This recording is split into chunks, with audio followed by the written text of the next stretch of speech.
look around and see so many people here that are honoring him. A Wichita World War II hero is honored posthumously in Augusta on this Veterans Day. Good evening, I'm Chris Arnold. Craig Andrus has the night off. Today, a Wichita veteran and his family were honored in Augusta for his longtime achievements on the battlefield and the legacy left behind. KSN's Ashanti Ford was there for the celebration in Augusta.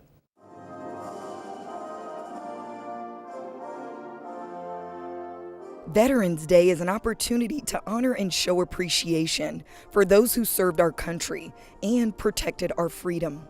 And behind those doors, it's a celebration for those who have served and also history lost in that new day, today, where that history has not only been found. Ann Gonzalez was awarded the Distinguished Conduct Medal, which is the second highest award that you can receive from the British government and the highest award a non-Brit can receive. Veterans Day brought hundreds of locals out to honor those who served, marching through downtown for today's Veterans Parade. KSN spoke with people who said showing up to this event is a tradition. Others say they came out for the history, marking this day as a day to honor those who served in the Great War and many others that brought peace to the United States. The event featured a long row of American flags, veterans, floats, and those excited to take part in the event as performers, like one Wichita East High School student who said the rain didn't stop her from coming out to pay her respects to vets. I don't know, it's a lot of fun and it's a great time to honor our veterans, and I'm just excited to be with my bands. And today's celebration was presented in partnership with USD 259 JROTC and Spirit Aerosystems, which started in downtown Wichita and ended in the Riverside area. A local postal worker, Navy veteran, is honoring fellow veterans with a unique military display. U.S. mail handler Leonard Hostetler says it took him nearly 2 years to make his tribute that he constructed in the lobby of the Wichita Postal Facility. The display has mannequins wearing uniforms representing each branch of the U.S. military. Over the display hangs a well-traveled banner signed by military personnel and veterans from around the world. Hostetler says the U.S. Postal Service is one of the largest employers of veterans, and he hopes people who visit the facility will recognize the importance veterans play in everyday life. That they look at that and they see, that we have people serving in the military for hundreds of years, and they're still serving and they're still protecting our freedoms. The tribute is on display in the lobby of the main postal facility located at 7100 West Harry near the Eisenhower Airport.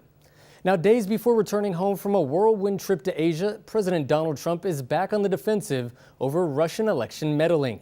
The president says he considers Vladimir Putin's denials of Russian meddling in the U.S. election sincere. NBC's Chris Jansen reports.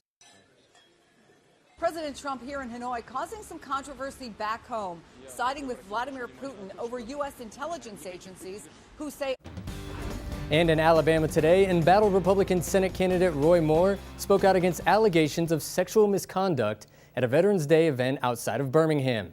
In his first public appearance since the Washington Post report that detailed allegations of sexual misconduct with a 14-year-old girl decades ago, Moore called those allegations completely false and vowed to stay in the race for a critical Senate seat. 3 other women said Moore pursued relationships with him when they were in their teens and he was in his 30s. To think that grown women would wait 40 years to come right before an election to bring charges is absolutely unbelievable. Now, at least 2 top Republicans, John McCain and Mitt Romney, have called Moore unfit for office. And there's even been talk of fielding a write-in candidate to replace Moore. The Alabama Senate election is set to take place on December 12th. Now it's beginning to look a lot like Christmas in New York City as the Rockefeller Center Christmas tree arrived today. The 75-foot Norway spruce came from Pennsylvania this year and weighs around 22,000 pounds. A large spike was driven through the trunk of the Christmas tree and a crane was needed to hoist it into place. Now this is the 85th tree to grace the Rockefeller Plaza during the holiday season. And for one couple who came to New York City for Veterans Day, they say it was quite a sight to see. It was a surprise because we were planning on coming to see the Veterans Day parade, and all of a sudden we get to see the Rockefeller tree go up, which is a really cool thing. We've always seen the lighting, but never the actual tree being installed, which is cool. And once it's up, the tree will be decorated with more than 50,000 lights and topped with a Swarovski star. Now closer to home, Wichita police and firefighters squared off in the ring tonight to raise money for first responders in need.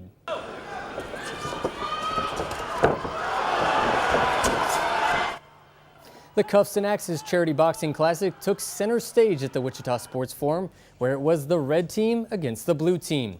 Organizers of tonight's event said it really didn't matter who won or lost because it's a worthy cause for everyone involved and that all of the participants who put on the gloves tonight were heroes. At the end of the day, it's about helping the community and providing, customer service and helping people in need, especially this time of year, around the holidays.